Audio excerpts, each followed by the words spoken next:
Well, we are back for another spooky night of paranormal talk and discussion. The big guy, John Brightman, is in here with us tonight. We'll also find out about Chris Balzano's new project as well.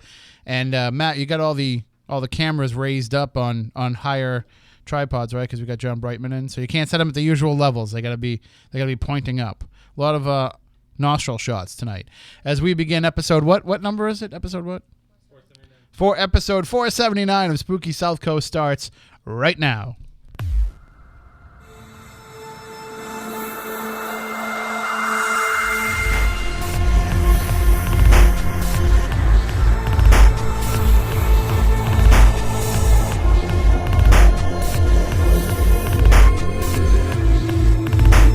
Good evening and welcome to Spooky South Coast.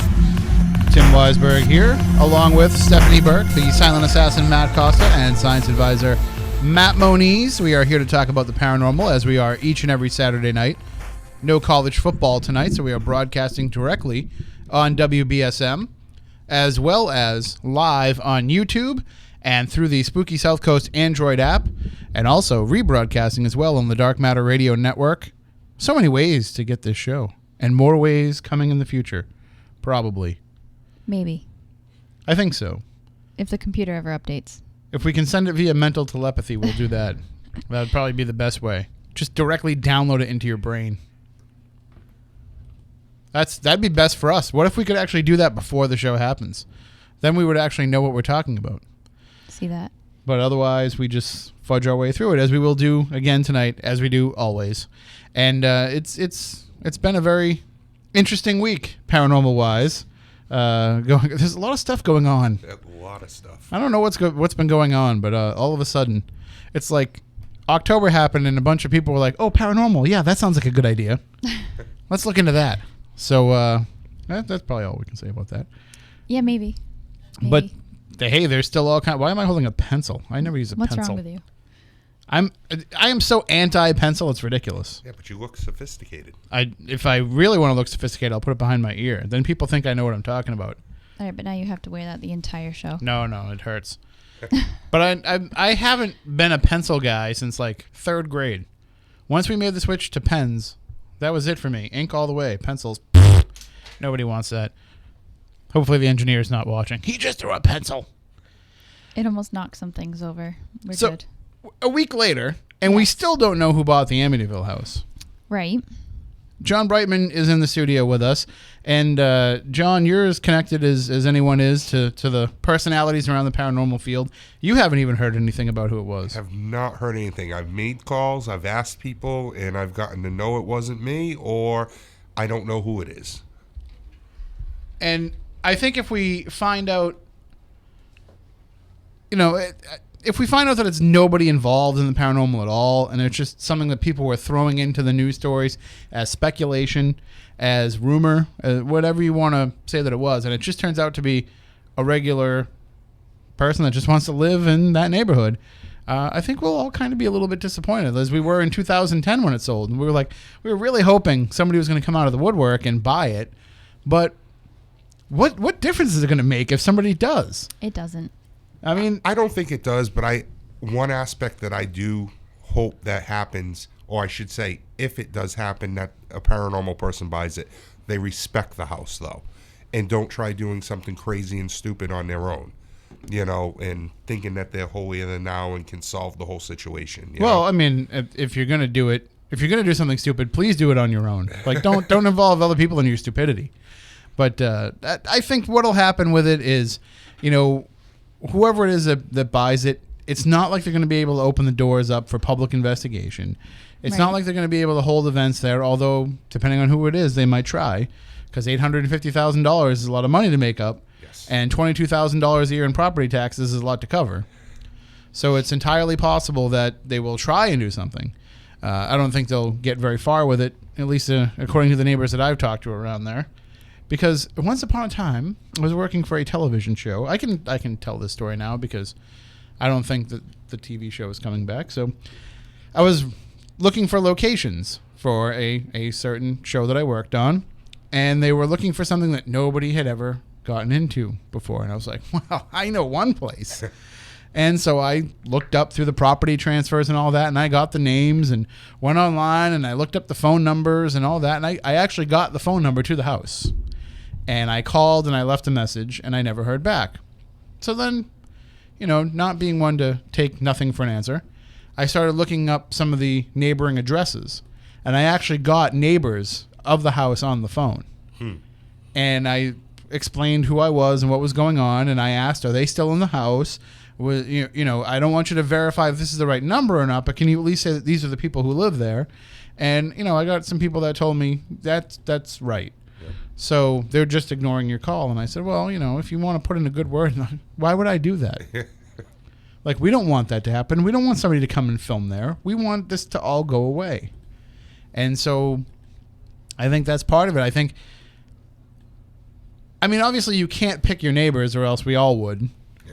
But I think when you have the level of wealth that exists in that neighborhood, right, it's entirely possible that and I'm just going to throw the name out there for the purpose of discussion, but let's say that Zach Bagans bought the house or was in the process of buying the house for $850,000. And the neighborhood, 10 neighbors or so said, we don't want him buying that house and whatever kind of circus will happen as a result of it. I'm pretty sure those 10 neighbors could probably come up with enough money to buy the house out from under him at a higher bid and essentially block him from being able to purchase the house. Yep.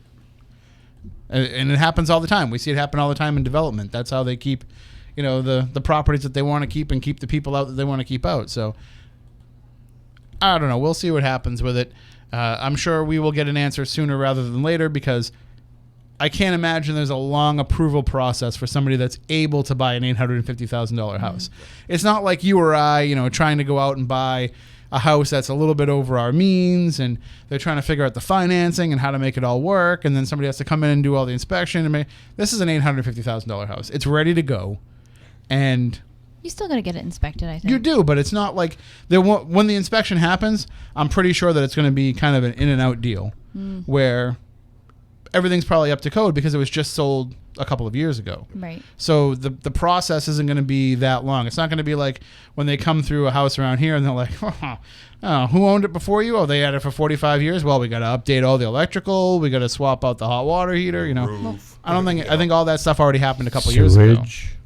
All that stuff.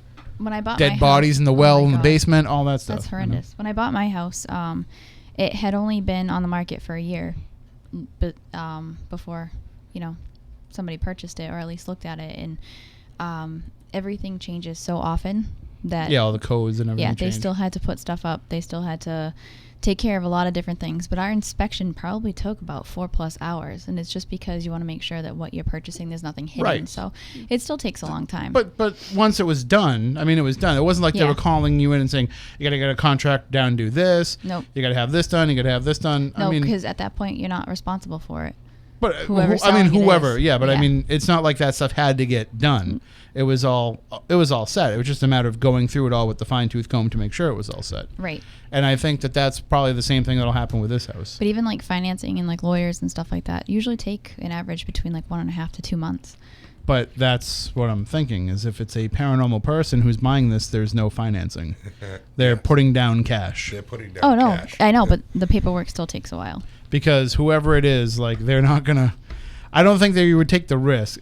Let's just say, again, for example, you are, Zach, you're not going to take the risk of going through the process of getting the mortgage and having the bank say, well, what do you intend to do with it? Yeah. And, all that kind of stuff. You're just going to pluck down the cash. And especially when, you pay that much money for a car. The neighbors are very fussy over there, though, because I was just there in September doing an event.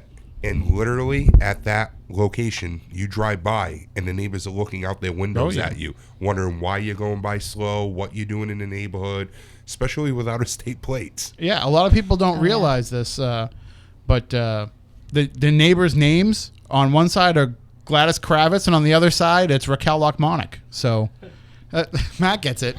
One guy got it on the panel. I got half. Does that count? Well, which one did you get? The first one. Gladys Kravitz? Right. So who was that? Oh, God.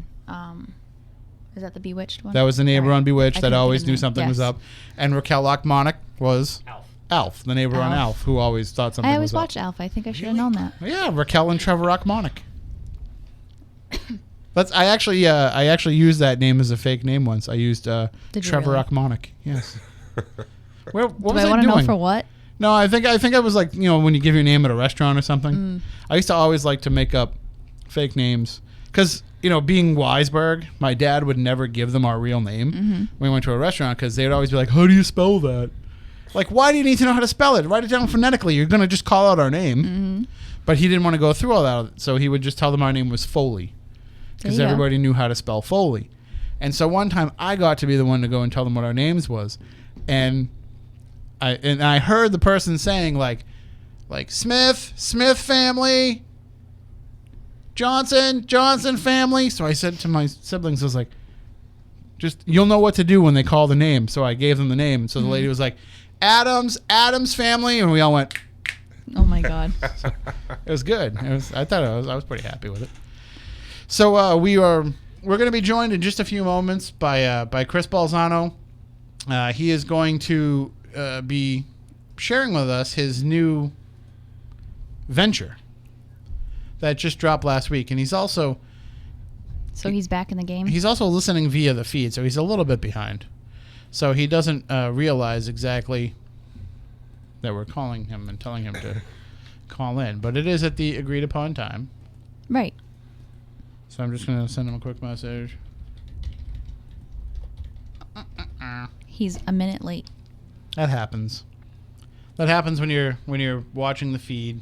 It's the one I can't watch because I don't have a computer. It's still updating. It's still updating? Yeah, not even close to being done. It'll be done by the time the show's over. It might. I mean, you might get this. It might do this thing where like it slowly crawls to like 11%, and then all of a sudden jumps to like 75. So far, no. But yeah, that's the people always are like, why does the show never start on time? That's like the biggest thing that happens with us. It's because like as soon as we go to turn on the computers and get ready for the show, they start updating. I think you need to like turn them on the day before. I use that computer every single day, but it's still not this one. It's just our luck that it just happens to be happening during the show. It's weird. It's definitely weird. All right. I feel lost. I see the phone line lighting up, so we are joined now by Spooky South Coast Content Director, Christopher Balzano. Good evening, Christopher. How are you? Excellent. Did you guys have a good Thanksgiving? Oh, we did. How was yours? It was spooktacular. Oh, to steal a phrase. Turned it around on you. And no turkey ghosts roaming around the house now? Definitely not. Right, Definitely not. Just a ghost of turkey's past, I guess. Passed through the digestive tract.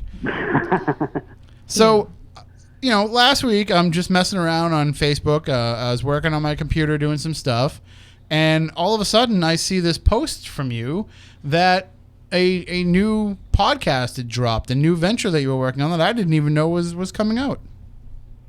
Yeah, we were kind of keeping it close to the vest because we weren't sure when we were going to be able to launch it officially. And, it was one of those things where probably if we just didn't do it that day and actually get it out there, we would have stopped and maybe rethought it. But, we wanted to get the juices flowing again, and we had a legend trip that we actually had to report on. So I was like, you know what, this is a really good time just to launch it. So I kind of did it out of nowhere without really telling anybody, and figured I'd put it up there and then start the promotional part. And when we started, when I started listening to it, I was, I was immediately sucked in by the fact that it's kind of, it's kind of very old school in your approach of, it's not about flash. You just get right into the topic, you get right into the subject, and it felt kind of like, minus all the goofiness, like when we used to do Spooky Crossroads. Yeah, that's kind of definitely the feeling I was going for in terms of my partner Natalie, Chris, and I just wanted to create something where we were talking about these things, and we didn't initially plan on having any guests, although some people have already approached us and asked us if they can come on the show already, which was kind of interesting.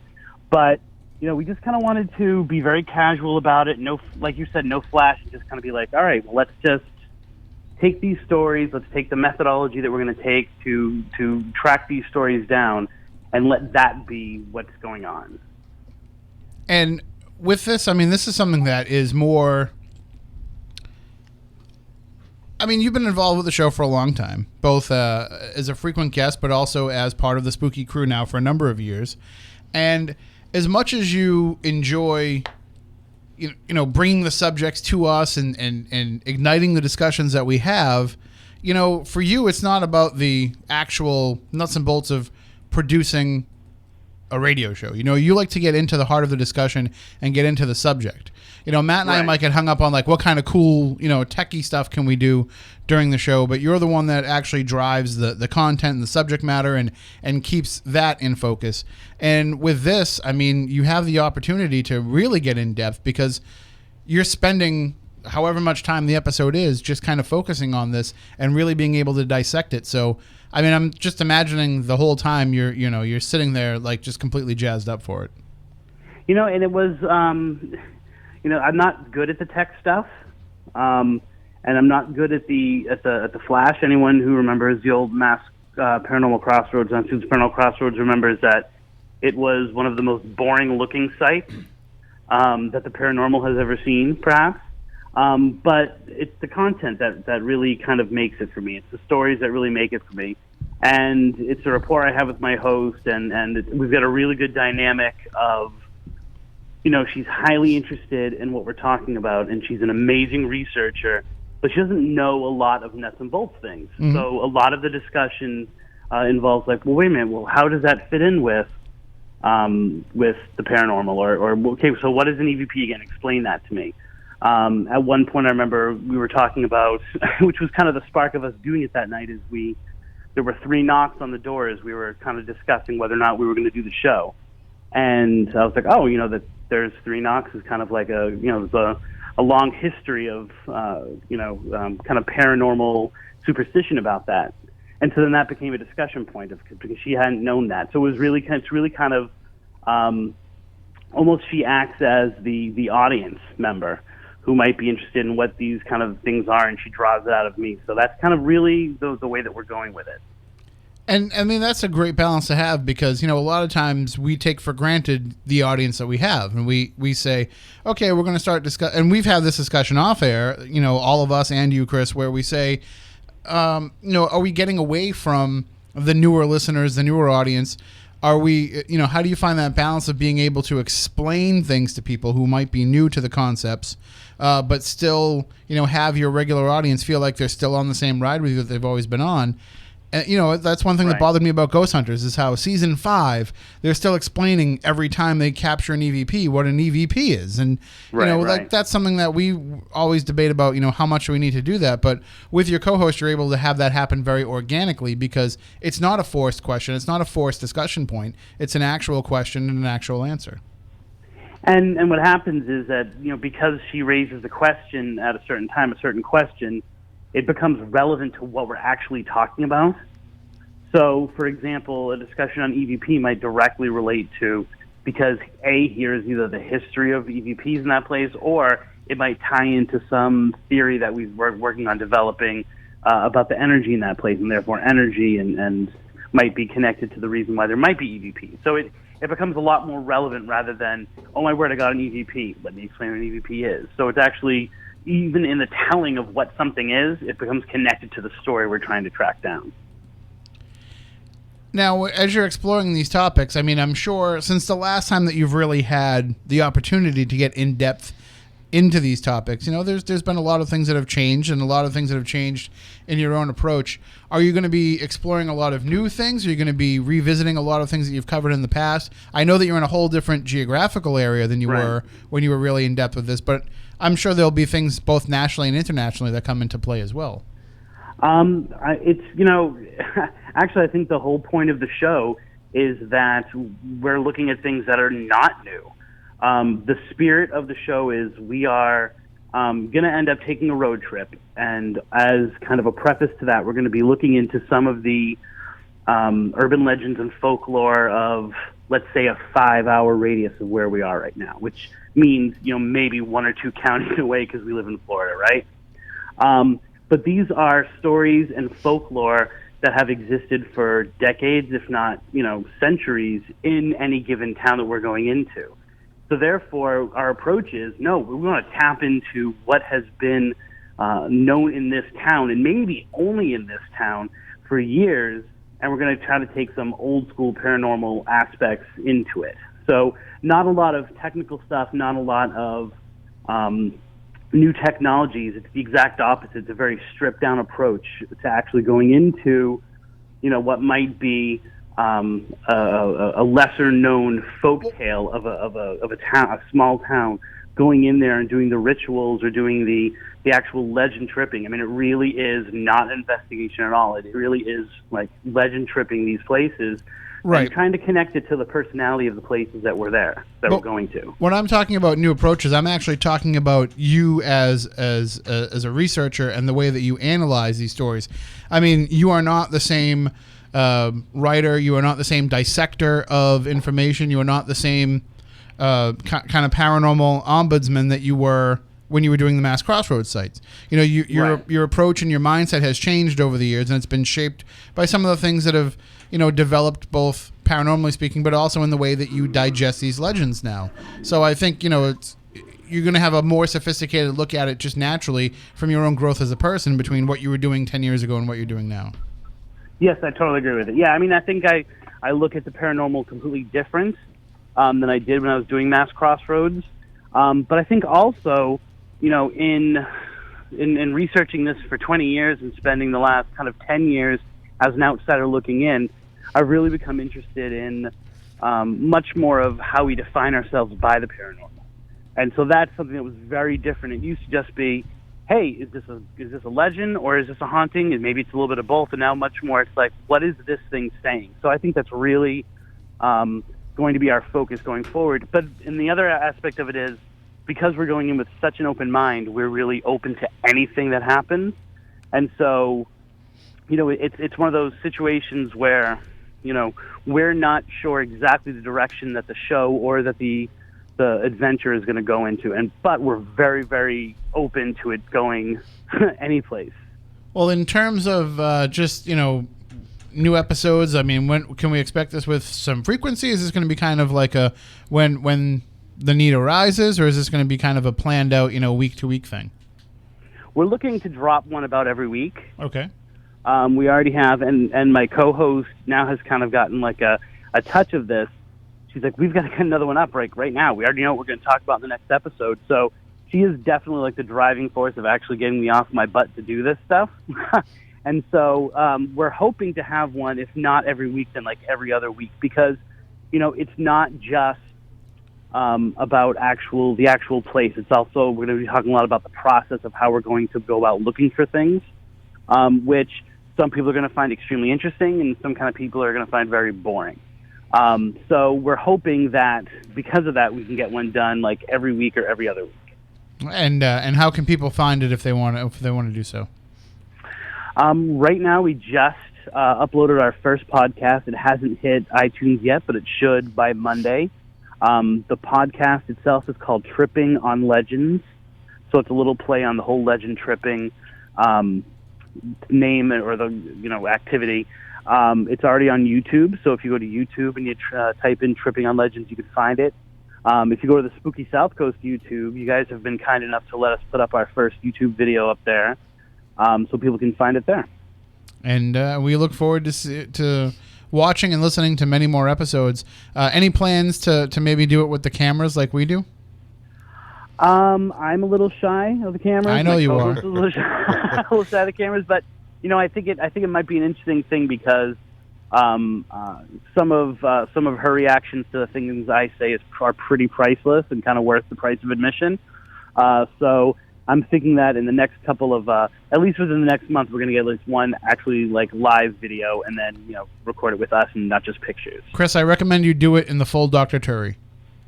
Just take your shirt off and do it. Do it that way. Well, what I'm trying to do is find a nice, because I don't have any ceiling fans here. I'm trying to get the ceiling fan creepy aspect of Spooky Crossroads down again, but we'll see what happens. I'm in a different house now. Well, we look forward to many, many more episodes and following along with you on the journey. Trippingonlegends.wordpress.com is the site to find out more. And, of course, you can find the podcast. It should be everywhere by the time this podcast goes out. Just look for Tripping on Legends wherever you get podcasts. So, Chris, thanks for joining us and for sharing with us all the information. And I guess we'll see you in the chat room. All right. Thank you very much for having me on, guys. All Have right, a great night. Take it easy. That is Bye-bye. Chris Balzano, one of the hosts of Tripping on Legends, and I like I said, I just was on Facebook and I just saw it and I was like, "What? Chris didn't even mention this to me." No, he did not. Because I would have mentioned it last Saturday for people to get ready, but they wanted a soft opening. You know, they wanted a soft premiere release. So, and I know, Matt, that you helped him out with getting some stuff going technologically. So it'll only be a matter of time before he's cursing technology just as much as we do every week. So. And speaking of cursing technology, we have our guest tonight, John Brightman, who, whenever we have anything technological to handle, we turn to him for information because he's gone through it all. You are the guy, though, that when I hear about something, I ask you, and you're like, yeah, I've already seen it. Yeah, I've already used that. Yeah. Well, I didn't know about him, about Barwin's Auto. Yeah, well, that's all right. That was a surprise to all of us. I think that was one of those things that only two people knew about. But you've been involved in paranormal research for a long time, and we've had you on before talking about the Bridgewater Triangle. We've had you on talking about some of your experiences like at the S.K. Pierce Mansion. You've been around this stuff for a long time, and you've seen the trends that have come and gone within it. And how would you describe this era that we're in right now of paranormal research? Because Chris and I always talk about getting back to the story and getting back to what got us interested in the first place. Do you see it going still in a very techy, a very technologically based model, or more like people just want to go back to experiencing the legends? I see it both ways. I see a lot of people on Facebook and at conventions and places talking about, oh, I like how the show did this. I like how a show did that. We got to get that equipment. But then I've also found at a lot of events, I've cut back from doing, when I do the events in, like, say, Freetown, instead of bringing all the equipment, people just like what Chris is doing, the Legend Trip Pop. They want to hear the stories and have a personal experience that way, maybe if they feel something touch them or get that little scary side of them, versus having a camera in one hand, K2 in this one, a recorder strapped to their shoulder. They rather have that legend trip. I see a lot more people have. So I think it might be going back that way, that they just want to experience it and hear what's going on versus having everything in front of you to play with. Because I think most of us have gotten involved in this because something happened to us. Yes. And so that's what kind of drove us to it, whether it be, developing our abilities or in our case, just kind of having something come up and let us know that it was there. So I think a lot of us already had that experience. So for us, it became about the validation of that experience by going out with this gear and having some sort of data correspond with what was happening to us as a personal experience. But I think it's become so oversaturated now that most common people, they don't care about the lights and the bells and the whistles, because to them it doesn't mean anything. It means something to us, or it did, because it was a way to prove what happens to us. But for people who are looking for that first experience, they would much rather feel something go down their arm than see something light up in their hand. I agree with you on that. The other thing is, though, so many people now, and I'm sure you guys have seen it, like I just watched it the other day, a friend of ours, a mutual friend of ours, Melody, posted something on Facebook saying that she saw something at an investigation. She didn't say it was for real. She didn't say, she just wanted people's opinion. What do you think? And people jumped all over her saying, oh, that's fake, that's this, that's that. We're not saying that it's 100% real and you have to believe it. So I think a lot of people like her don't want to post things anymore. They just want to get back to the basics of just, you know what, to me, it felt real. That's what I think, and that's the way it's going to stay. You know what, though, is we've all become a little bit jaded to some degree about the things that we see other people posting and the evidence that they're sharing. We've all become kind of like immediately going into that debunking and skeptical. That's because that's what TV taught us to do. But I think a lot of it, too, is that we've just seen so much absolutely crap that, we're automatically trying to separate the crap before we've even looked at anything. But at the same time, the crap that you're talking about is actually opening up people's minds that necessarily did not look at paranormal experiences to begin with. So those people that are so skeptical that they want nothing to do with the paranormal are looking at a photo and now looking at it twice and saying, oh my God, it's an orb. To us, it might be dust or a bug, but they're looking at it with the possibility of it being something paranormal. So you have to watch the shift in their mindset too. There's a friend, a guy John and I both know, and Stephanie, I don't think you've had the pleasure of meeting him yet, but a friend of ours named Dave from down the Long Island, New York area, and he sent me a photo at Lizzie Borden's that he took there that had a woman, a female figure in the reflection of the glass taken in the John Morse room where Mrs. Borden was killed. And immediately I said, I don't know if you remember this from when you went through there, Dave, but there's a dress on display that was Elizabeth Montgomery's dress that she wore in the Lizzie Borden TV movie. And I went, and he's like telling me like, no. And he's had some issues, so it's a little hard for him to get his responses out. And so I was like, no, but it is. And so I immediately went on Google and did an image search, Lizzie Borden dress, Elizabeth Montgomery, so I could send him the picture and show him that that's what it is. And when I got to the picture online, I was like, oh, no, wait a minute. It's different. This dress is green, and the one in the picture is white, and this isn't in the same position.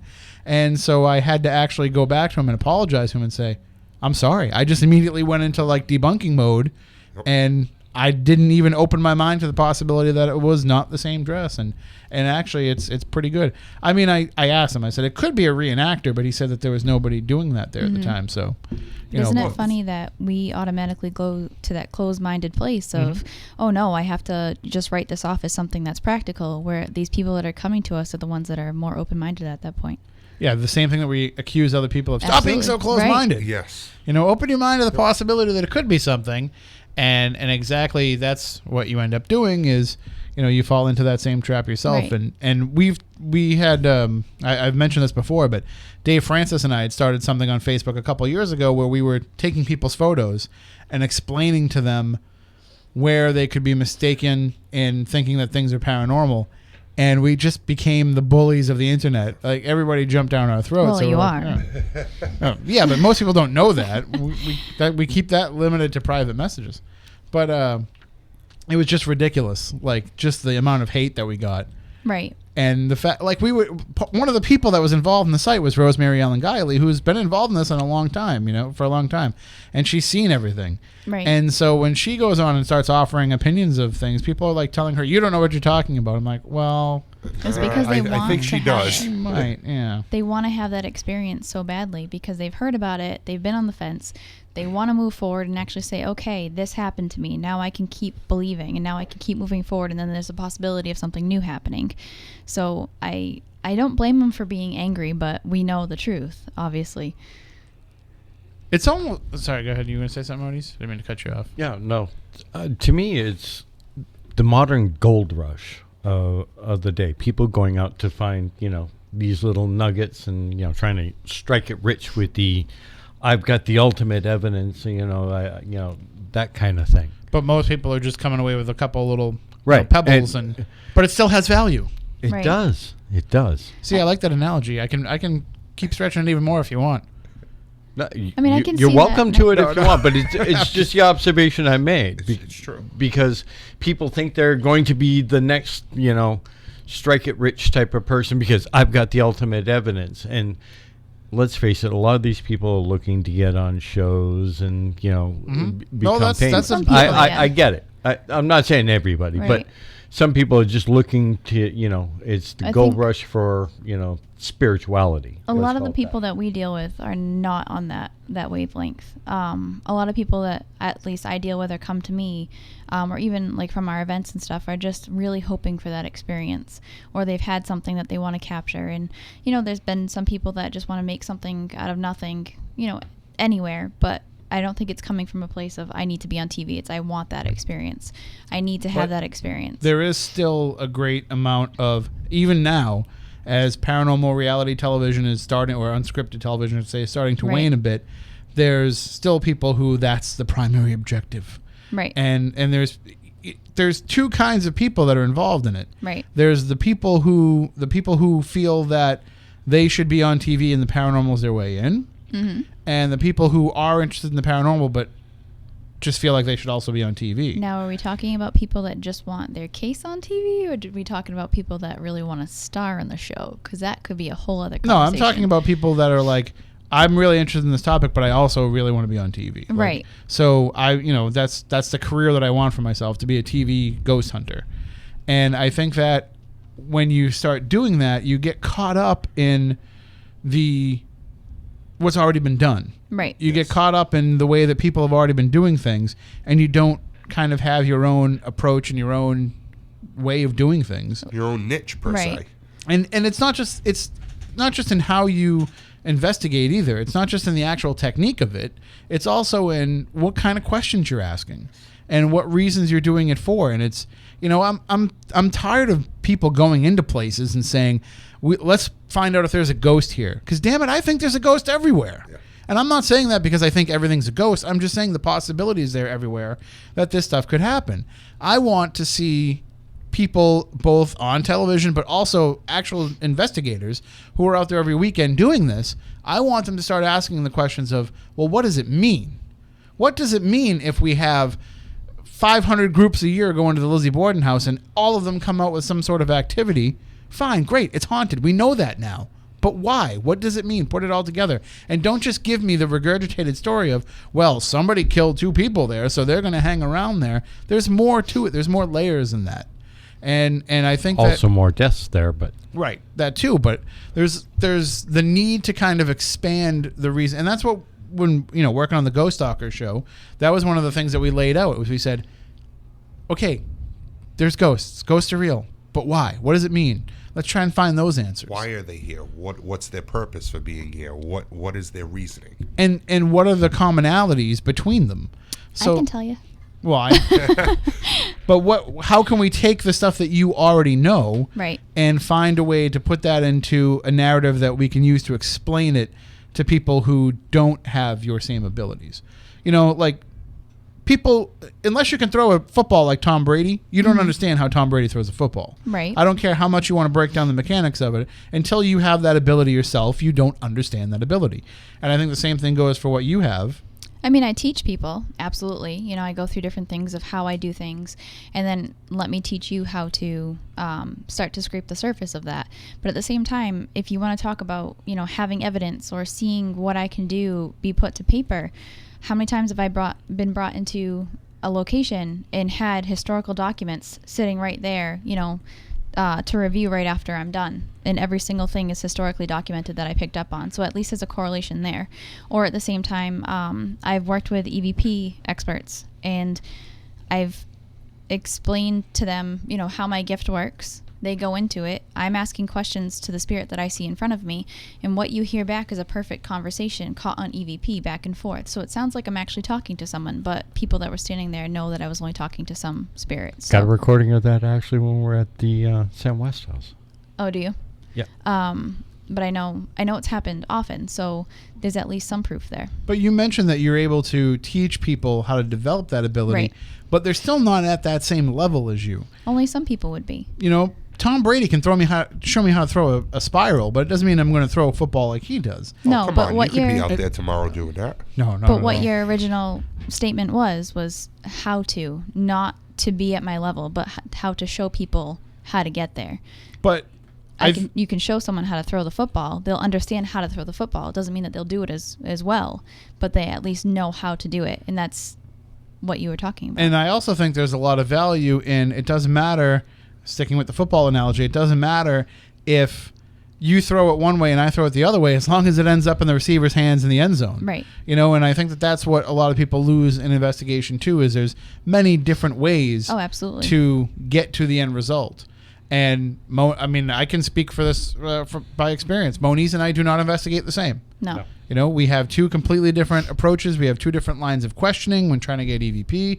We always have different ideas and mindsets. But that's not a bad thing. No, You cover more ground. That's what I think. I always think we have different. Stephanie, you and I have different approaches as how we have to go into something and how we have to view what's going on there. You're the one that's always warning me about, things that can With good attach to reason. me or things, but it's just all different. You just get a little too excited. That's all. It's kind of like it's a stew, and we're all adding in our own ingredients to it, Right. to kind of make it all good. This is going to be the analogy show. We're just going to be making all kinds of analogies. Right, people are Spooky gonna be stone like- soup. Hey, I'll have some of that. What makes it spooky? Well, wait an hour. You'll see. Right. But I do think that, and John, you probably see this a lot, because not only are you taking people out on your own events, but you're also taking part in other people's events. Yes. And so you're seeing people come into these and you do some of these with the work that you've been doing with some of the people that are on TV. So you'll go and investigate with somebody who's been on Ghost Hunters or Ghost Adventures or whatever. And so people are coming in trying to mimic what it is that they do.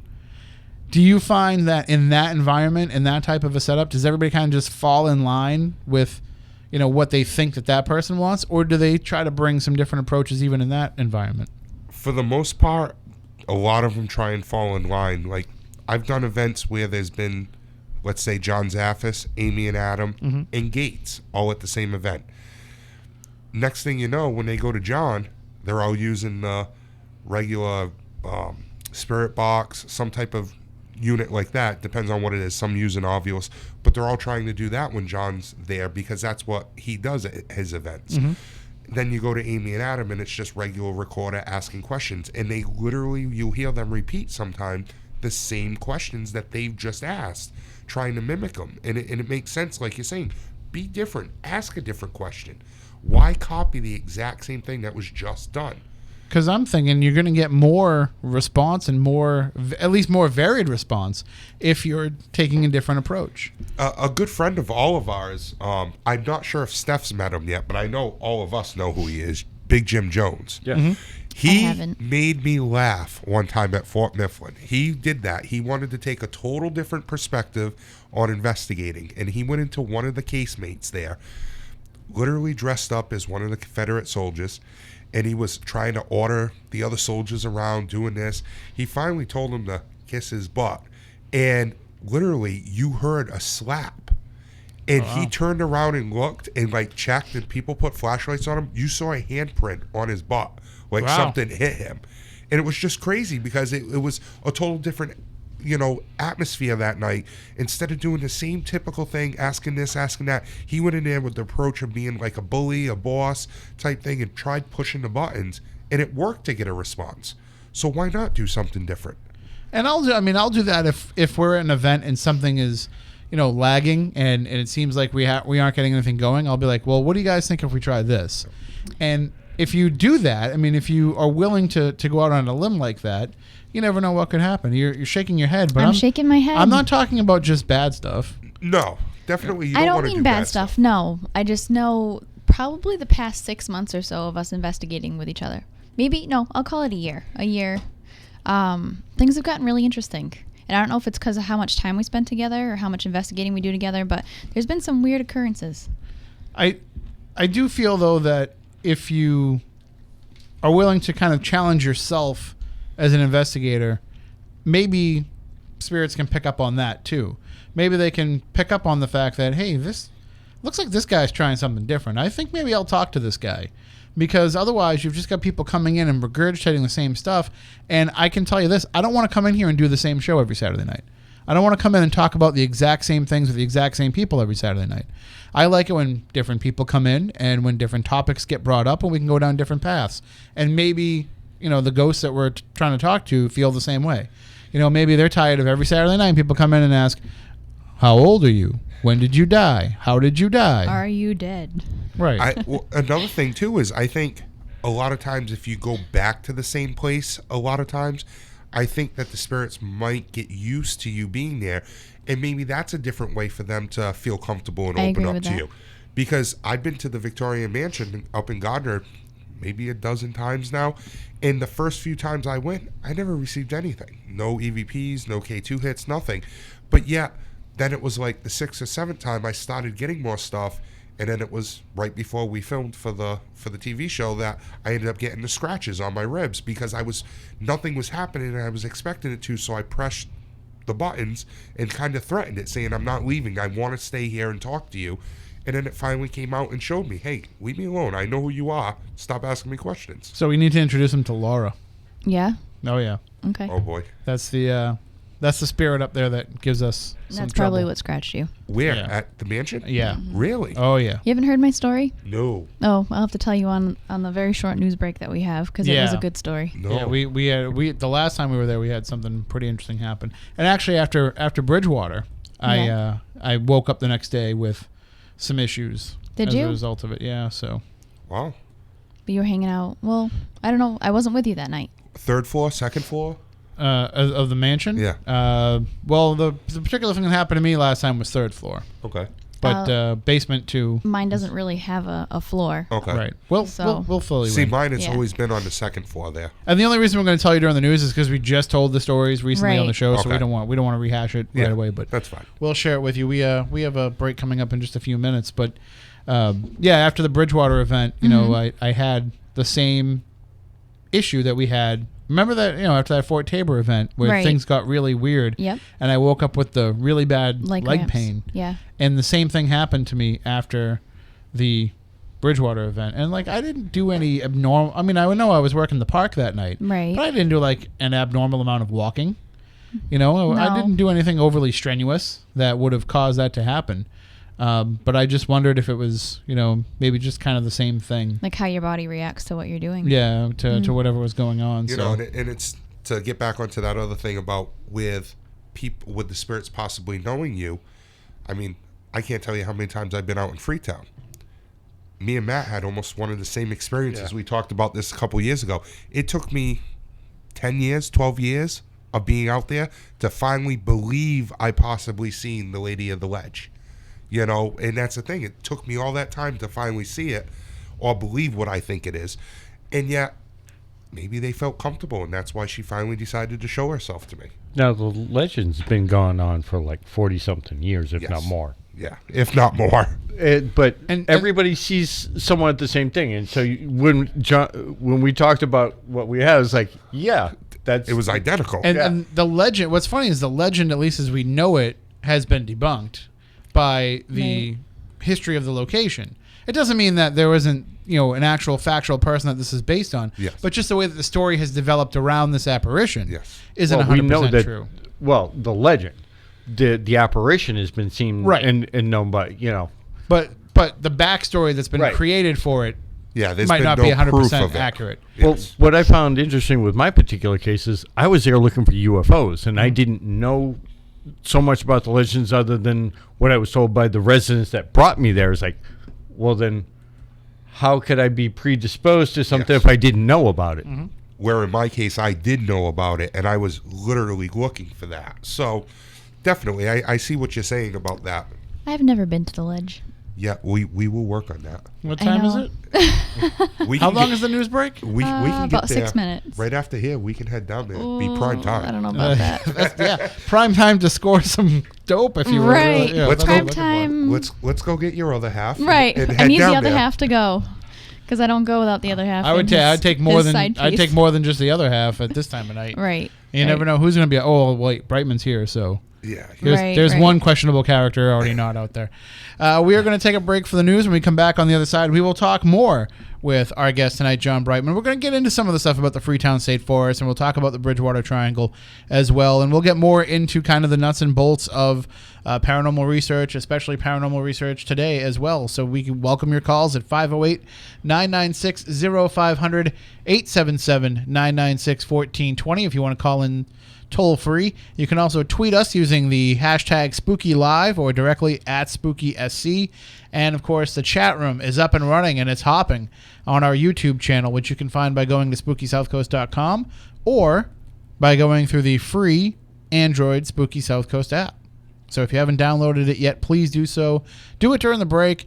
Give us a rating. Give us a review. It won't take up very much space on your phone at all, and it's your portal to all things Spooky South Coast, both the new, fresh content as it happens, and all of the past content, both video and audio as well. So really, What else do you need besides that?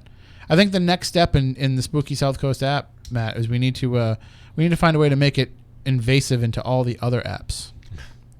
That's the only thing that I've noticed that it doesn't do yet. It doesn't make it so that, like, you know, when I can go on it, I can look for a date. I can go in there and make an appointment on my calendar. I just want everything to be Spooky South Rate Coast. restaurants. I made a watch face already. We can put that up there for people to download. Sure. All right, we'll be back in just a bit after the news. New Bedford's News Talk Station. New Bedford's News Talk Station. 1420 WBSM. New Bedford, streaming worldwide on Radio Pub and on WBSM.com. Number 2 of Spooky South Coast, Tim Weisberg here, along with Stephanie Burke, along with the silent assassin Matt Costa, along with science advisor Matt Moniz, and our guest tonight, John Brightman. And you know, one of the things I noticed there during the commercials, Matt, I think maybe they feel the Spooky South Coast audience has a real problem with acne. There's quite a few commercials for Proactive in there. Right. So I don't know. Stephanie, you're into all that stuff. Into what? Like Skincare? Yeah, like cleaning yourself and things like that. Because I'm a girl, yeah. Yeah, I mean, look around the rest of the room, you know. Like, I'm pretty clean. I'm a hygienic guy. Yep. But I'm not that. I mean, I'm got me on a good week that I shave. So there you go. I'm a razor, shaving cream, bar of soap, and shampoo guy. That's all I need. That's a lot. That's all I need. And I have probably more than most. I have deodorant too, which is see, helpful. that sets you apart from the rest. And definitely. cologne. I have multiple colognes. I was taking a step above that because I use the cologne and Yeah, deodorant. see that? I What have about multiple colognes. mouthwash and toothpaste? No, I don't believe in No? this oral hygiene. That's all just Oh God. propaganda. They're trying to feed you. Says the guy that's drinking a 2 liter of. Yeah, Right. Go. Right. No, need a Mountain Dew? I brush my teeth multiple times a day, and I swallow mouthwash because I want my Why? breath to be fresh at the source. I'm just kidding. I don't swallow it. Oh my God. I don't really swallow it. As his stomach's got holes in Right. it. But Right. you know, Explains a lot. last night was my 20th high school reunion, and you know, I put on a Henley, you know, the long sleeve Henley t-shirts, Yes, I which do. you know, we wore those in the 90s. They've come back now, which They I'm so have. glad for because I love them. But so I had that on. I had on jeans and like black you know, like bass shoes and the braided belt and everything. I'm like, wow, I'm dressed 90s. Yep. Like without even really meaning to be. So I thought last night, because I went and got a haircut, had to get the fresh fade for the reunion. Naturally. And so I really thought about shaving my beard and just going with the goatee and the sideburns. Thank God you didn't. Just to look wicked 90s. You know, and I thought that would be perfect. And then the next step I was going to take was I was going to go into Target on my way there. And I was going to go into the cologne aisle. And I was just going to douse myself head to toe in Dracar Noir. Do they have that type of aisle at Target? Oh, no, yeah. I was Really? just at Target the other day, and I sprayed Dracar Noir on myself. Oh That's where I my got the God. idea from. So I was going to just completely, like, shower myself in it and then go to the reunion and see if anybody picked up on the That's fact that I terrible. was wearing Dracar, but I didn't do it. P.S. I am skipping my high school reunion tonight to be Why? here. Oh, But you would have been the big star. They would have been like, oh, you're on the radio. Right, I saw you on right. TV. I'll hold off, I think. I don't know. It happened at my reunion. Everybody's coming up to me telling me ghost stories. Right, right. I I was don't know like- if that'll happen at I was mine. like, why didn't you guys talk to me about this stuff in high school? Then I wouldn't have Because- felt so weird about it. Well, because they didn't know you didn't put it out there. I didn't talk about it in high school either. No, I mean, I put it out there because Matt Costa, Matt Moniz, we all had the same great teacher in 8th grade, right? You had Mr. H. You had Mr. Hassifus too, right, Matt? Or did you not? Yeah, were you on the other team? Oh, damn. So Moniz and I had the privilege of having Peter Hassenfuss as one of our teachers, and he would try and teach like what the curriculum. He was an actual teacher. Right, well, that's true. But he would try and like go with whatever the lesson plan was, and we would usually derail that by asking a question right at the beginning of class. Excuse me, Mr. Hassenfuss, are ghosts real? And he would go off on, you know, a 45-minute discussion about how they are possible. And then, you know, the next day we'd go in and be like, okay, today we're really going to learn about solar energy. Okay. Just one question. Is time travel possible? And we would go off on these long discussions, and it was a discussion. It wasn't just him talking to us. Right. You know, it was a discussion and a debate. And My astronomy professor in college was like that. and you wouldn't be doing this now if that wasn't part of the discussion, I'm sure. You know, being able to talk about it and being able to expand your I ideas. think she means he just went off on tangents, not so much he would, about ghosts. No, he would talk about ghosts. Oh, really? Yeah, he would talk about ghosts. He would actually go as far as to talk about how like his child had experiences and all that stuff. And actually, turns out that I went to school with his daughter, so she was always, a little reserved, and I kind of figured that was probably why, because she was experiencing things that people might not understand. So it was actually a weird class where one teacher was supposed to be teaching it, but he was teaching at UMass Dartmouth at the time. So he had to race over from there to our class. So I think like the first 45 minutes of class, he had to cover it. So he would spend the first 45 minutes talking about ghosts every single week. How did I not get a good teacher like this? Oh, I took a great course at UMass when I went there. I took political assassinations in America, and the class was great in and of itself, but to have the opportunity to then learn about guys like Jim Mars and read his stuff and read some of the real conspiracy writers, it was like hugely mind-opening. And I said, well, wait a minute, we can talk about this stuff here? Mm-hmm. This isn't like high school? Like, we can actually talk about things Intelligent conversations, Yeah. go figure. Melanson. Yep, Phil Melanson was the professor. He's since passed away, or Yeah. else we would have had him on the show. But Great guy. I got to see the original Zapruder film with him. he was like, it didn't matter what it was that you were if you were thinking something alternative, he would encourage it. Yeah. It didn't matter if it was just about conspiracy theories. He was somebody who always got behind free thinking. And when he first started introducing me to the work of Jim Mars, I was like, oh man, like someday we got to get this guy here. And it didn't really work out. They ended up bringing in somebody. They had a great guest speaker from England one time come in and talk. But when the first time that we ever booked Jim Mars for the show, and we've had Jim on a couple of times, but and you guys know how geeked up I was just to have him on. But I contacted Phil because I wanted to see if he would come on, and I'd heard by that point he was already really ill, and then he had passed away not that long after. So, but somebody did, from what I understand, somebody did pick up the mantle and teaches the course over there. So maybe we'll get that person in eventually. Might have been the That'd TA be cool. he had when I was there. So I had another professor that taught a death and dying class, and my mom actually had him during her nursing courses. And he's still teaching now because I just talked to one of my students who's a student of his. But he is so deep into the subject that he actually has a medium come and teach an entire class because he's very much into all of the different beliefs that surround death and dying. see, you can learn about this stuff in an actual academic Right. environment. It is possible. You can pay for that type of I education. think we need John Tinney to come out with his own class and just let him travel as a teacher. I like that. Just talking to him is like going to school, Oh but my in a God. good way. Yes, but in a good way. I He need- is so smart. I need to meet him, but I need to go out and look for elves with him. You need to meet him not in a setting like, An event. yeah, Yes. well, I mean, obviously, great. Meet him at an event, sure. But Right. you need to spend some time with him outside of that. Right. You need to be having the 3 a.m., mac and cheese with him. And, Okay. and I got to have that last year at Mount Washington. After the event was done, me and him were down inside the carriage house, and we were talking. The people from the event left because they were the last group over there with us. They left. Me and him sat there for like another 2 hours, and he was telling me about how his parents got him into this and how he did this, and he just went off talking about everything. It's so amazing to listen to him. I don't think I'm speaking out of school here when I say, you're a smoker. Yes, And so you probably had some cigarette breaks with him. yes. I don't smoke. But every time I saw John Tenney going to have a smoke when we were on the cruise, You followed. I went right with him because the conversations that would happen around those cigarettes. First of all, like, it was never one cigarette; it was like 20 because they just my kept God. going, Yes. just kept talking, and it was like just fascinating. I was trying to absorb as much of it as I could. Really, like, you want to talk about, they say like when you exercise certain muscles. Right. They become stronger, and when you exercise your mind, the same thing will happen. This was like going into the gym every day and working out your mind, like, That's to its awesome. very limits, just the conversations that you would have.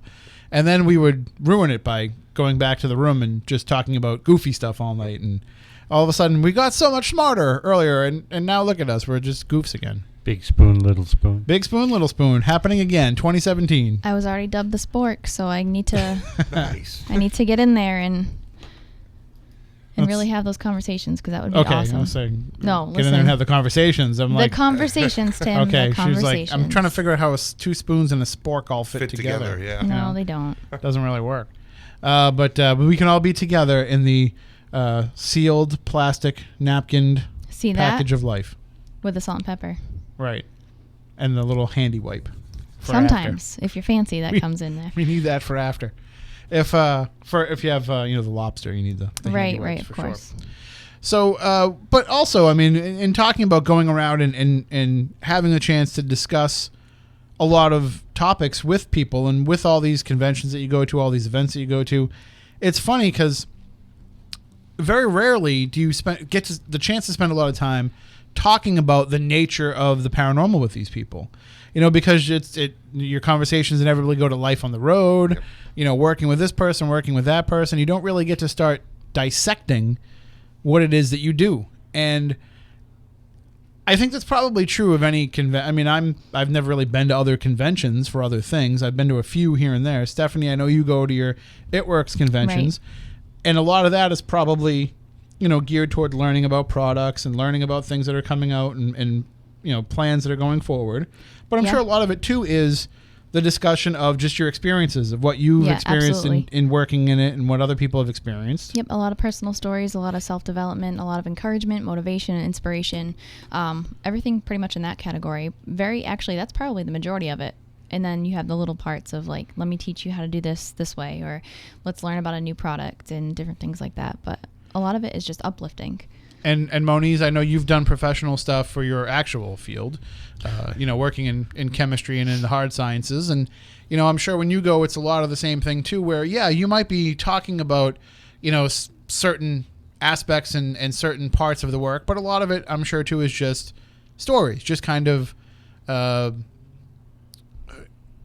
just kind of the relation of what it is that you do and how you do it compared with what other people do as well. It's a lot of kind of just discussing the day-to-day routines of what you do, and maybe somebody has a different procedure that they do that you're picking up. You know what I mean?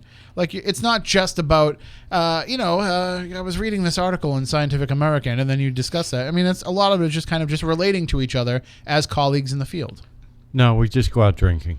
Well, that works too. The problem in the paranormal with that, though, is like a lot of us, myself included, it only takes us like 1 or 2 and we're gone, because we don't spend our Saturday nights drinking. We spend our Saturday nights out looking for ghosts, so we don't have the tolerance. So it does. But you get a paranormal person 4 or 5 beers deep. Oh, forget it. What I like to do is when I go to those things and I start drinking, I like to get a couple in me and just sit there and be like, "You guys know this stuff's all fake, right?" Like just to see like the reactions that I get. But most people. Can I be there when you do things like that? You can. Because that would be awesome. You can. I still think you should have gone on the cruise. I would have loved to have gone on the cruise. That's just when it to gets see what really happens. crazy. I'm terrified to go on a cruise. Let me put that out there. Just because of the water? Yeah. The water being around you? Yep. I told you the only time that I was scared on the cruise, when I thought I was going to die. No, you didn't. Probably for good reason. I'll have to tell you this off the air. Okay. But there was one brief moment where my life flashed before my eyes. Great. On a cruise? Yeah. It wasn't anything scary. It wasn't, no. It was just... Oh, no, not scary. His life just flashed before his eyes. Yeah. Nothing to see It here. was more the situation that had developed around what was going on at the time. There are times when sometimes the stabilizers don't work on the cruise ship.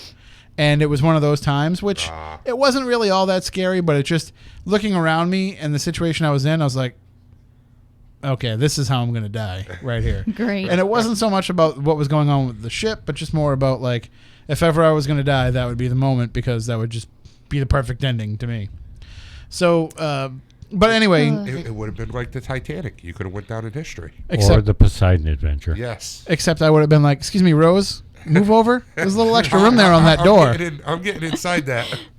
Oh, my God. I'm sorry, but it was true. That door could have held two It people. would have been, Stephanie, move over. Right, me jump in that exactly. seat right there. You know what? It would have been me jumping on Tenny's back as he swam like a dolphin back to shore. Because suddenly he would grow gills, because I would not doubt something like that coming from him. It's entirely possible. I cannot confirm nor deny that he is a merman. Right. I figured.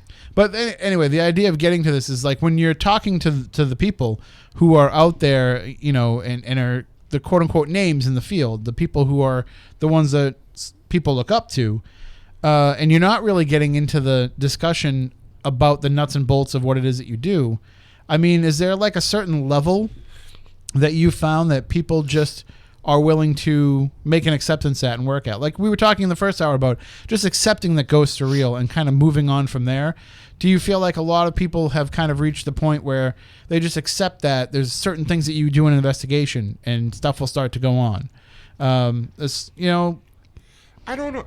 Honestly, I don't know about that, because with some of the people that I've met, they seem like they're full wholehearted into it, but then there's some that feel that I shouldn't say, there's some that I feel that might be just at that point of, all right, let's get it done for tonight and get it over with. Right. And they go through the basic steps, but then there's some that, for instance, John Tinney, he will take it to that next level just to try and find something that could possibly be proof.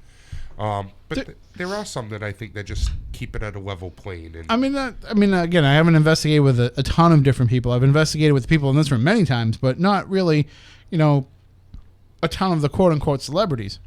But there are some people who just have that, you know, like, I don't want to call it like it's just going out there and going through the motions, because it's not. But sometimes they are. I know that some people are, but I'm not really referencing that. I'm referencing more like people who kind of just go in and they have a procedure. Mm-hmm. You know, like Moni's writing a lab report. Like these are the steps that you go through. And some people go through and they just follow that lab report and they go through those steps. But then some people are like, I can't do this again. I can't go to the same place again and do all the same things. I have to keep it fresh for myself in order to keep my own interest. And I'm the same way. Like, I know that I can go into Lizzie Borden's house and do certain things and get a reaction out of the spirits there. But sometimes I'm like, well, let's just keep that in the back pocket in case and try something different. And you would think that when you've got all these people gathered together that are, you know, supposedly the leading names in the field, that you would have, that would be the time to try something new. And instead it doesn't seem that way. It seems more like that's the time when everybody falls back into procedure more than going through the motions. I agree with that, and that's kind of getting back to like what we talked about earlier with Chris doing legend trips. You know, I felt that way for a little while doing this stuff in Freetown. You know, I'd say 2 every month I was doing out there, and it kind of got to the point of it was the same thing over and over, same speech I gave over and over. Mm-hmm. Same trip that I led them on, same exact direction, same equipment every time. And I kind of got a little bit burnt out from it. And it was kind of just regular to me. And I had to change it up. And I finally said one night, you know what? No equipment. We're just going to go out and do a regular, have fun, tell ghost stories, and let them view the place and experience their own feelings at each place and have fun with it. And, you know, you mentioned Freetown State Forest and kind of the Bridgewater Triangle as a whole. We hear all these stories, and we hear the legends that have developed around these stories, and it becomes to the point where people want to go out and they want to experience that story that they've heard. And it becomes more about going out and repeating the same things. But I always say, like, the Bridgewater Triangle is alive. Oh, absolutely. You know, this is something where the activity can change on a dime, and you never really know what you're getting into when you go into it, that you kind of have to let it breathe a little bit and just go into something with an open mind and an open approach and saying, let's just go and see what happens tonight. Let's not go and chase down this particular spirit. Let's just go and see what comes to us, because inevitably something is going to come to you. Yep, I agree 100%, and that's exactly the best way to put it is what I started doing. Instead of taking people out there, telling them the stories and saying, all right, we're going to go to this location and we're going to try and get this. Like, for instance, the ledge with the lady in white, or, you know, supposed puckwudgies. Mm-hmm. Instead of just going there to try and do that, let's just go there, tell the stories, let them experience it, and walk around, and let's see what comes to us. And I've loved it since doing it that way. It's so much better. But you also, I mean, you've done numerous investigations there with equipment, and you've done things all over the triangle with equipment. So there's definitely something there that's affecting electronic equipment. Absolutely. And it's an intelligence. And I don't even know if it's necessarily all the individual spirits that are affecting these things. I wonder if there isn't like some greater consciousness of the triangle itself. There's some greater collective intelligence that is, maybe, I don't want to say masquerading as certain spirits, but it forms into certain spirits in certain locations. But it's really just, it's the triangle that you're talking to. They say that the whole curse of the triangle came from the Wampanoags. Mm-hmm. How could it, maybe the whole thing of masquerading as other things, maybe it's a Wampanoag spirit. You don't know. I mean, we've all investigated out there and tried to find things. Have we gotten exact proof? No. So it very well could be something like that. And what's fascinating about that to me is I almost feel like individual ghosts are, I don't want to call it mundane, but it's kind of like accepted to me at this point because I've had enough experiences that I know that they're there. But to crack that code and find something bigger, and what does that mean? Because Stephanie, you are able to tap into a greater collective consciousness that exists kind of everywhere. Right. The best way to describe what I think is happening, from an elemental point of view, maybe, something that was never human, is a great possibility. But every time I go into the triangle, I almost feel like the entire triangle, which we know now is much bigger than an actual physical triangle. Mm-hmm. I feel like the earth itself is living and breathing, and it's an entity all on its own. And whether there's something that's controlling it, that's sitting back and laughing at all of us when we're out there, who knows? But it sucks you in every time. Me personally, I think the whole triangle, as much as the documentaries come out, as much as any one of us that's in this room has been out in the triangle, I think it needs to be furthermore investigated. I think I agree. Something really needs to happen where people put in a good amount of time researching, investigating, and checking out each location separately for a good amount of time. Like we started to do it with our group for a while, where we were going up to the Indian ceremonial area and doing a moon cycle research to see if we got certain hits on certain cycles of different times of the year with the moon at the Indian ceremonial area. It fell a little short because we had disbanded some of the group members, so then it was tougher to get it. But we started to do that because that could mean that certain times of the year their spirits are alive more than other times of the year. I've never been there either. How about creating a Bridgewater Triangle encyclopedia? Setting it up on the page. You know exactly what I'm talking about. They started that with the documentary, taking stories and writing things down. Yeah, they are trying to make it like a database for it all. Right. With that. And I know that they have been getting some contributions to it. But I think because as I'm looking at it all, and I'm looking at all these stories, I'm trying to see how they all interconnect and what it all means. And yes, I feel like you can have a ghost experience anywhere. You can probably encounter a UFO anywhere. Wherever there's a deep amount of woods, there could be a Bigfoot. All these things are kind of able to happen in other places. But why there are these places where all these things seem to happen in close proximity to one another? You had mentioned, Stephanie, whether or not you think something is controlling it all and kind of sitting back and laughing at us. Right. I'm almost starting to wonder if it's not something like that. Okay. I almost wonder if this is something that kind of taps into us and what it is that we're afraid of. Okay. What it is that we would kind of avoid, and it just basically projects those thoughts back to us. So whatever is there, the idea behind it, because if you look back to the Native American history, right, they didn't go in that area. They didn't want anything to do with the Hockomock Swamp. They didn't want to hang out in the Bridgewater Triangle area. And so maybe that's because even then, whatever is there, the land itself, the earth itself, ley lines, whatever you want to pinpoint it on, was already kind of projecting things out. So it's almost like it's an automatic keep out sign by throwing back whatever you're afraid at you. But the difference is now we're just not afraid of it anymore. But why? Or the fact that we're already so ingrained into it, we can't leave. Why would it want us to? I think it's just a defense mechanism. Really? You think that's it? I think maybe there's some areas that we're just not supposed to go. Or is it hiding a secret? But what secret would it be? Could be Itself? anything. What if there's a greater power that they don't want us to know about?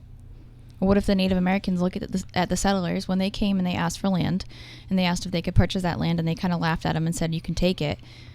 What if they just thought, just like they always did, that the settlers weren't as smart or as in tune as they were? So they thought that the secret would be kept no matter what.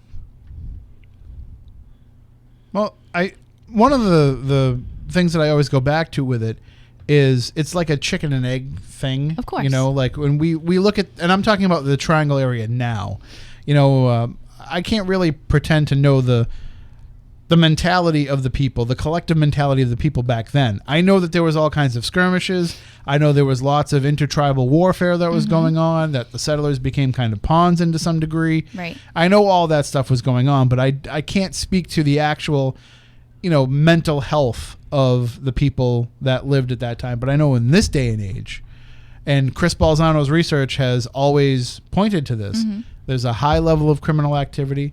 There's a high level of mental illness all within this concentrated area. And why is that? Sure, yes, there is a higher concentration of population. And when there's more people, there's going to be more problems with those people. But is it a matter of this area is affecting us? Or is it a matter of, we're drawn to this area because there's something off with us? Maybe we're wrong, and our wrongness continues the wrongness of what's around us. I don't think it has anything to do with being That was overly... bigly of you. Thank you. Yes. Hey, don't I like don't to worry make about up. the I middle like to of make my up sentence. words. No, I forgot what I was going to say. Thanks, Moniz. It was. We're not on YouTube, so I can't say what I'm really feeling right now. It's all right, I heard you. Well, we are on YouTube. We're just also on the radio. Right, we just happen to be. I do have a dump behave button, myself. but it good. doesn't Yeah, doesn't always work. I don't know so. if it's worth it. Yeah, I Well, was mean- gonna say places that are overly populated. We can't really use that as I hate you, Moniz. Other places in the world are much more populated than we are, so that's not really a factor. Well, but what I'm saying is I knew what you were saying, but is it just because of the amount of people here that we've seen those levels rise? As people move into an area and the population of an area increases, then sure, those numbers for people that are afflicted by those things will increase as well. But it's still disproportionate. But if you look at, and I didn't mean to cut you no, off, it's if you okay. look at the numbers, and I've actually seen this, the numbers of people that lived in, like, say, the Freetown or Sonnet area from back in, like, I think it was 82 or 83, Alan had shown me the demographic numbers, to just recently, back in, like, 2010 is when he showed it to us. It's really only gone up by about 10 to 15,000 people. It hasn't gone up hugely. So, and even that, they're on the outskirts of town. They're not around the forest. So for them to keep saying that people see this and that in the forest is kind of crazy that they're getting that. A lot of the reports that people say that they see something, it's people from outside of the area that are traveling because they want to see it. That's what I'm seeing. There is a population increase going on, just as the migration has come out to the suburbs with the addition of the commuter rail, and Right. so they have seen more people that have come into the area, but it's been largely undisturbed in some of the deepest parts of it. And that's one of the things that I was most interested in with South Coast Rail, is that if it actually came to fruition, it was going to pass right through the Hockomock Swamp. And what would that have stirred up? What would that have drawn out? What would that have led to people experiencing and seeing? It looks like that plan's probably not going to work out. They're going to go with, if they do anything, they're going to go with, an extension of the Lakeville line into New Bedford. But so that it's a good thing because that area will stay untouched. But at the same time, we also aren't going to have that opportunity to see what happens as a result of it. What would the workers experience? Yeah, just from the first time they go out there and start clearing space for the track. Yep. What would you there would have been find? reports. I was pretty much expecting Bigfoot to just show up on the track. Think so? Yeah, one day. I assume they'd probably come across bodies or older artifacts, different things like that, because people have been going to that swamp forever. They were talking about having to dredge part of it. Really? So Yeah. so it would have been. They would have at least had the opportunity, but it's probably better that it's not going to go that way. Although I would need love South to Coast see Rail. what they would find if they ever dredged the ledge. From what we've heard, what cars down there, Yeah. and that was basically just the dumping ground for the mafia was. to take care of problems. So And not just that, I mean, in the 80s, late 70s, 80s, they would just people were just dumping cars off the Right. top of that just to do insurance jobs. So I know one of the divers, and he said that they haven't even pulled half the cars out of the bottom of there because they're so far down, they're tough to get at. And of course, being piled on top of one another. But Yeah, God only knows what's hiding down there. But it'd be interesting to find out. God only knows what's hiding in the entire triangle. It's true. I'm sticking to my story. There's a secret. How do we get closer to the secret? Investigate it, yeah. Because everybody just scrapes the surface. You go and you hear Bridgewater Triangle, and kids are on the internet Googling it. And I remember even about 10 years ago, let's go to the Bridgewater Triangle tonight, and they had no idea what it was. Yes. Right. People have heard of it. They don't really know what it is. And we do. And how often have these places been investigated thoroughly? Instead, it's just stories that are told that are scraping the surface, which could be, there could be a lot. But you need those stories. Oh, you definitely do need those stories. Because that is what feeds into the collective consciousness that But keeps it it stops alive. at the story. Exactly. And that's the problem. You need more. You hear the story. I think, the documentary had done a lot for the community and a lot for people that have been researching forever and ever. But again, it's just the story. You just hear the story. You don't see the thorough investigation afterwards. You don't see digging into, historical documents or digging into people out, on the ground and moving and looking and trying to figure out what's there. Did you guys know that a lot of the ledge went to 3 significant locations when they hauled it out of there, the rock? Part of it went to Taunton State Hospital, the foundation, not the foundation of the buildings, but the wall. Okay. The other 2 places, it went to Carey Mansion and went to the other big one. I forget the name of it. The other big one in Newport that's supposedly haunted. The breakers? Thank you, the breakers. It went to some of the foundation in the ground for that. Now, the quarry started, in the early 1900s, right? 1926 or 27, the paperwork that I saw said.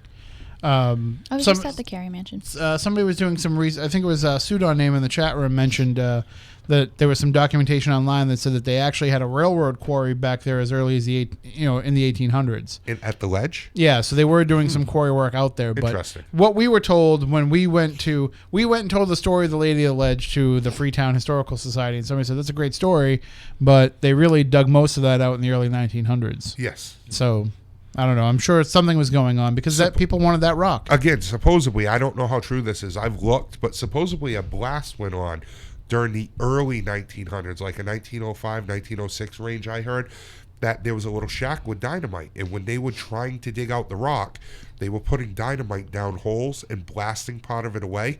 When 2 guys went in to get the dynamite, supposedly the shack exploded for no reason. I have not found any proof written down about it, but a few old timers that still live in the area, well, again, I'm going back about 10 years now. Mm-hmm. They might be past now. They were the ones that told me this story as they were growing up from being a kid. So I don't know how true it is, but and what kind of rock is out there? What kind of rock makes up that ledge? I believe it's granite. Granite. It's 90% granite. And what's in Quartz granite? in it. Yes, thank you. And what does quartz do? Holds energy. And if you have running water nearby, it charges it continuously. And that is all over running water because and that's over. natural springs. Yes. And so that's what we're dealing with some of these locations that it goes out to, and carrying the ability to keep paranormal activity going and charging it up is the fact that it's built on a foundation that has this quartz in it. And people have been dying at that location for Years. literally decades. Yes. Decades. And it doesn't stop. And how many? Listen. Documentable. I'm not. I don't think I'm talking out of school on this one either, because our friend Frank, the photographer Frank Grace, I think he's talked about this before publicly, but he's a pretty happy guy, right? I think we all can agree. Frank's a pretty well-adjusted dude, and even he talks about standing there on the edge of the ledge and feeling like he wants to go something over. telling him to go. Yes. And I think all of us have kind of been through that up there at some point or another. You have to keep an eye on whoever you're out there with, because those feelings do come to you and they overwhelm you. We had to actually grab somebody one of the other times I was up there. We saw him starting to do that whole teeter thing, and luckily he was wearing one of these hoodie type of sweatshirts. Grabbed So him grab right by the hood neck and and yanked pull him him back. No, I mean, how many people do you know that's actually been out? And this is why I keep saying we need to actually do more research out there, and not just your typical handy cams or your K2 meters, but like full-on investigation. Have a geologist out there to do some research that way.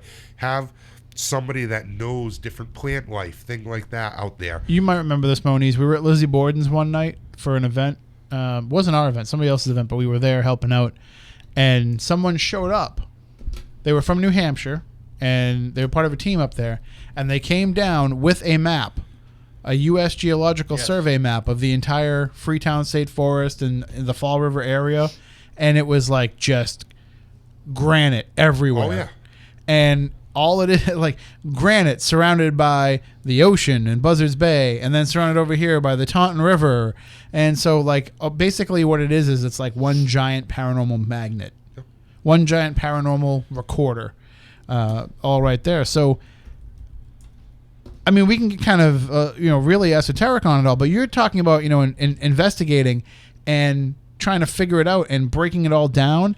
And I'm looking at it more from the perspective, too, as if people just keep talking about it and telling the stories and paying attention to it, that's feeding into it. So while you're trying to, I mean, and I'm not saying you specifically, because we're all basically all doing the same thing. But while you're over there trying to solve it and break it all down, all of us over here that are talking about it and feeding into it are just adding more and more layers onto it and piling it on. So it's kind of just this just continuous monster that gets fed, and it just keeps duplicating and self-replicating, and so you're never going to find the answer, because just when you get to that final layer, another layer is going to come and dump on top of it, and it's always just going to keep perpetuating itself like that. And maybe that is part of the secret, part of the defense mechanism of whatever is there. We're never going to be able to find the answer, because, not to sound like Rowdy Piper here, but just when you think you have the answers, it goes and changes all the questions. Of course. It's kind of like, what was that movie, National Treasure, where you find one clue and it leads you to another one. And you have to wonder, too, and I've wondered, off subject of the paranormal part of it, but the history part is we've had evidence, even in Fall River, of Vikings visiting this area. So if Vikings were drawn to the Bridgewater Triangle, does that mean, Knights Templar were? They were right there in Canada. Why wouldn't they come down this way? Is there much more actually, to be? They've been proven to be.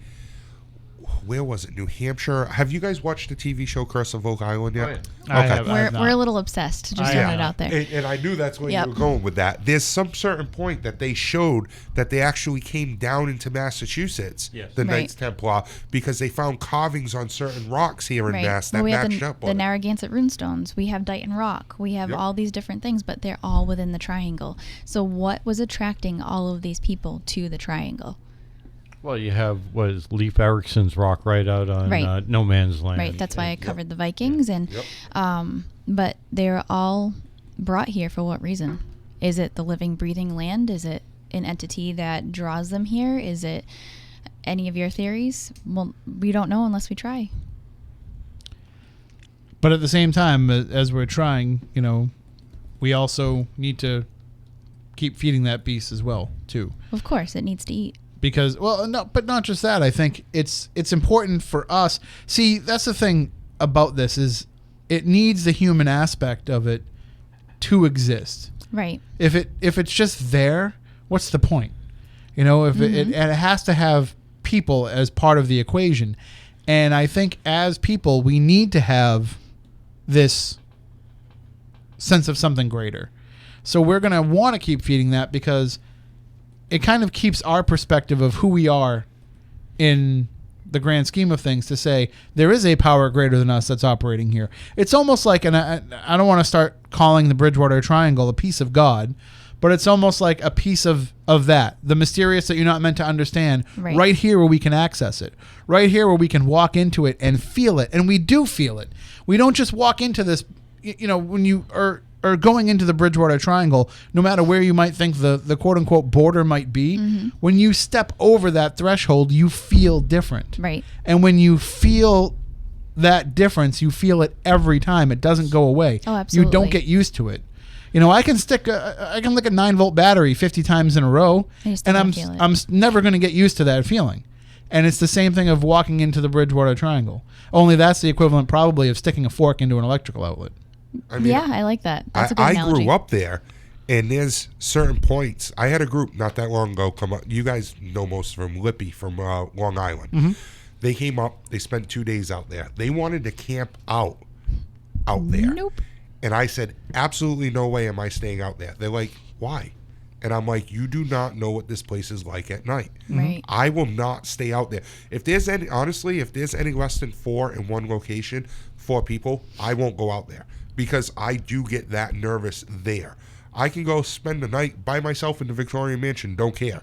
You will not catch me with any less than 4 at a time out there. And you've been out there numerous times, and I'm sure there's still times that you get turned around and don't know where you are. Oh, absolutely. It's And happening. you're what, 6'6", 6'7"? Yep, 300 pounds. Yeah. Yep, and I won't spend a night out there by myself. You I know- won't even spend it less than 4.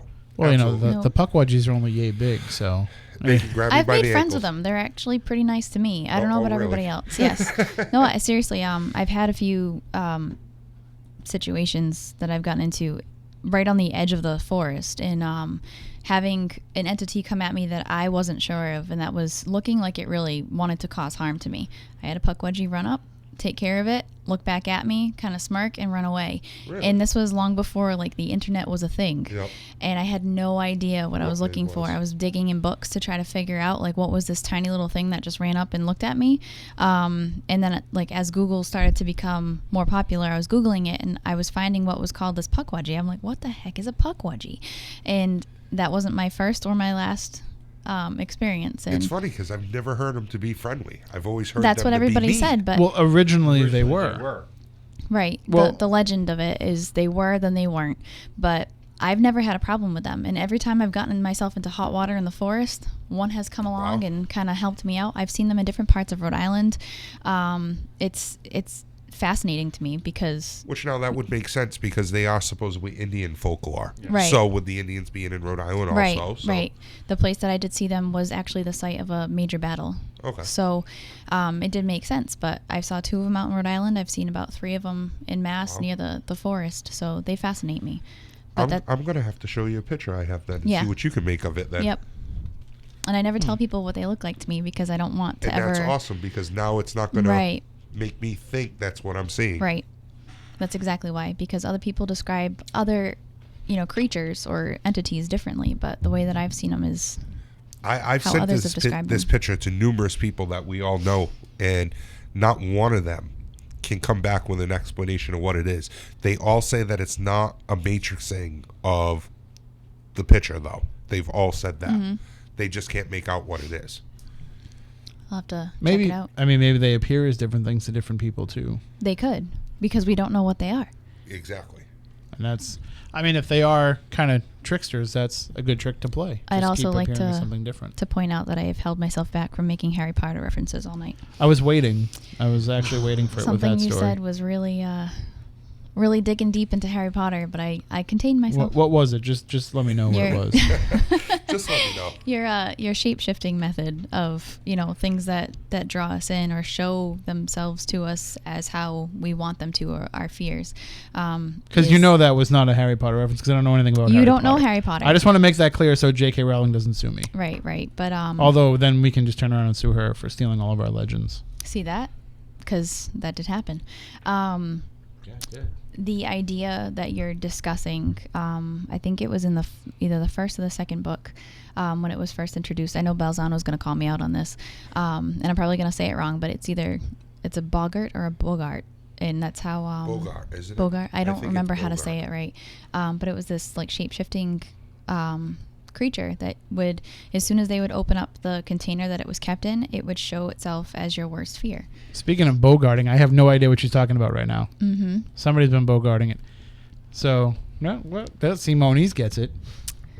Stephanie's like, "Meh." We have a call coming in, so let's just take Probably it. Balzano. We have a. Oh, I think I just disconnected it by accident. That was not on purpose.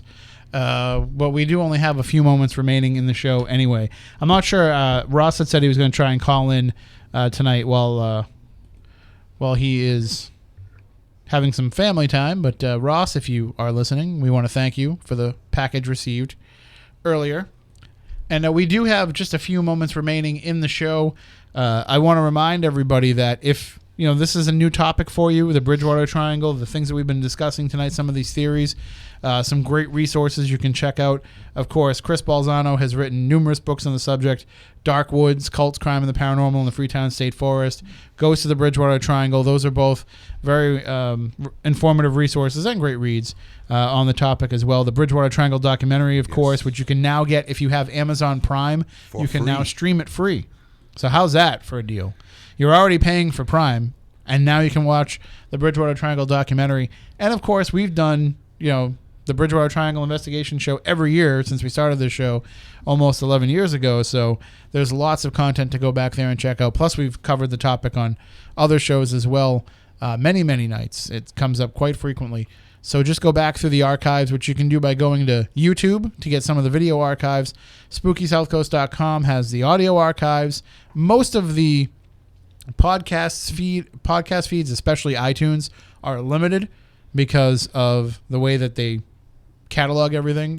Most podcasts don't last 500 episodes, so they don't really know how to store all those. So we do have the archive feed that you can get on our website. And what, Matt, you just need a simple RSS reader, right, to be able to check out all the old episodes? They should all be up on. Oh, wow, you linked them all up. Well, that's for the most part. I think at least you can listen to the first year. All right. Well, you can check that out and go back and learn more about the Bridgewater Triangle, or maybe it's something that you've been researching and you just want to go back and remember fond times of when we didn't know what we were talking about. But now we have a little bit better idea. And speaking of not knowing what we're talking about, I don't know who our guest is next week. Rich Newman. Okay, thank you very much. Haunted Bridges. All right. Oh, good. Yeah, this is something that we've been looking forward to for a long time.